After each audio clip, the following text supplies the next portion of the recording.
এর চাইতে জঘন্য কিংবা এর চাইতে কুৎসিত ব্যাটিং করা কি আদৌ সম্ভব? বলছি বাংলাদেশ এবং জিম্বাবুয়ের মধ্যকার 2 ম্যাচের টেস্ট সিরিজের প্রথম ম্যাচের বাংলাদেশের প্রথম ইনিংস সম্পর্কে, যেখানে আগে ব্যাট করতে নেমে রীতিমতো তাসের ঘরের মতোই ভেঙে পড়ে বাংলাদেশ দলের ব্যাটিং লাইন আপ। অবশ্য টেস্ট ক্রিকেটে এ আর বাংলাদেশ ক্রিকেটের জন্য নতুন কি? আমরা তো নিয়মিতই দেখতে পাই আমাদের ব্যাটিং অর্ডার রীতিমতো বালির বাঁধের মতোই ভেঙে পড়ে। দেখুন, ভালো একটা বলে যদি আপনি আউট হন, তাহলে কখনোই কোনো সমর্থক আপনাকে নিয়ে সমালোচনা করবে না কিংবা গালি দেবে না। কিন্তু আপনি যদি এমন লোপ্পা বলে উইকেট রীতিমতো গিফট করে আসেন, তাহলে তো ভাই আপনাকে গালি দেয়া ফরজ হয়ে যায়, আপনার সমালোচনা করা রীতিমতো দায়িত্ব হয়ে পড়ে। দেখুন, বাংলাদেশ ক্রিকেট দলের এমন দুর্বিষহ ব্যাটিং দেখার পর আমরা যারা বাংলাদেশ দলের ক্রিকেটকে ভালোবাসি তারা নিশ্চিতভাবেই কষ্ট পাই, ব্যথিত হই, হতাশাগ্রস্ত হই। কিন্তু আমার কি মনে হয় জানেন, মাঠের ক্রিকেটে যারা আমাদের হয়ে প্রতিনিধিত্ব করে সেই ক্রিকেটাররা মনে হয় না খুব একটা ব্যথিত হয়, মনে হয় না হতাশাগ্রস্ত হয়। যদি তাই হতো তাহলে দিনের পর দিন একই ভুলের বৃত্তে কখনোই আবদ্ধ থাকতো না। একটা ভুল আজকে করলে চেষ্টা করতো পরবর্তী ম্যাচে এই ভুল থেকে বেরিয়ে আসতে। কিন্তু আমরা কি দেখতে পাই, প্রায় প্রত্যেকটা ম্যাচেই আমাদের টপ অর্ডার রীতিমতো বালির বাঁধের মতো ভেঙে পড়ে। লোপ্পা লোপ্পা সব বলে প্রতিপক্ষ দলকে রীতিমতো উইকেট গিফট করে আসে। আজকেও তার ব্যতিক্রম ছিল না। সেই সাদমান থেকে শুরু, যার শেষটা হয় নাহিদ রানা পর্যন্ত, প্রত্যেকেই বাজে বলে আউট হয়েছেন। যে বলে আউট হওয়া উচিত ছিল না, সে বলেও তারা আউট হয়েছেন। দেখুন, এমন ব্যাটিং সহায়ক উইকেট সহসা পাওয়া যায় না, যেটা দেখিয়েছে জিম্বাবুয়ের 2 ওপেনার। তারা যদি এমন সাবলীল ভাবে ব্যাটিং করতে পারে, তাহলে আমার প্রশ্ন হচ্ছে বাংলাদেশ কেন পারবে না? নিজেদের হোম গ্রাউন্ডে বাংলাদেশ কেন পারবে না সেই হোম গ্রাউন্ডের পুরোপুরি সুবিধা আদায় করে নিতে?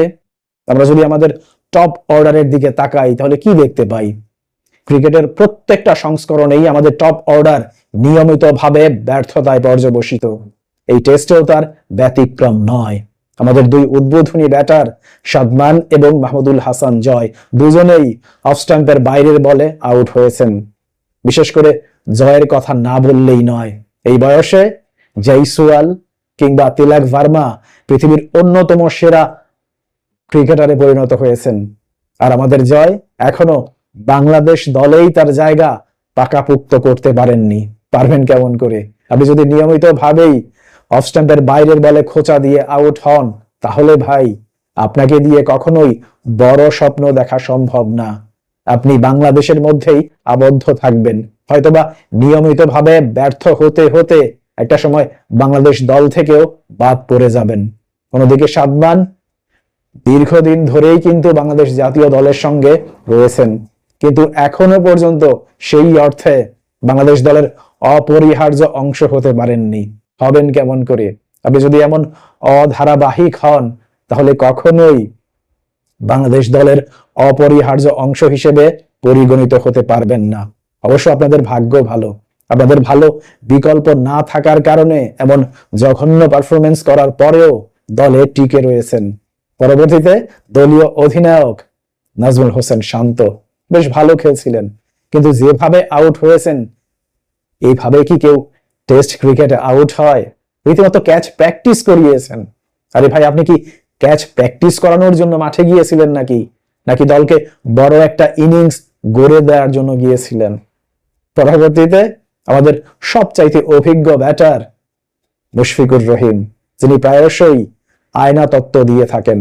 আমার প্রশ্ন হচ্ছে, আজকে এমন জঘন্যভাবে আউট হওয়ার পর, নিজের উইকেটটা বিলিয়ে দিয়ে আসার পর আমাদের মুশফিকুর রহিম কি একবারের জন্য হলেও তার নিজের চেহারাটা আয়নায় একবার দেখবেন?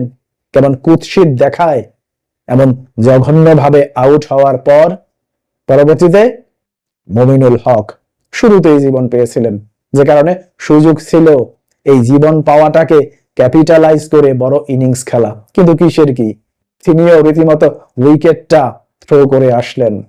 পরবর্তীতে মেহেদী হাসান মিরাজ যেভাবে আউট হয়েছেন, তাতে করে মনে হলো জিম্বাবুয়ের কোনো পেসারকে তিনি মোকাবেলা করছেন না, মোকাবেলা করছেন অস্ট্রেলিয়ার ভয়ঙ্কর কোনো ফাস্ট বোলারকে, যে কারণে সেই বাউন্স থেকে বাঁচতে গিয়ে কোনো মতে নিজের শরীরটাকে বাঁচান, কিন্তু উইকেটটাকে বিলিয়ে দিয়ে আসেন।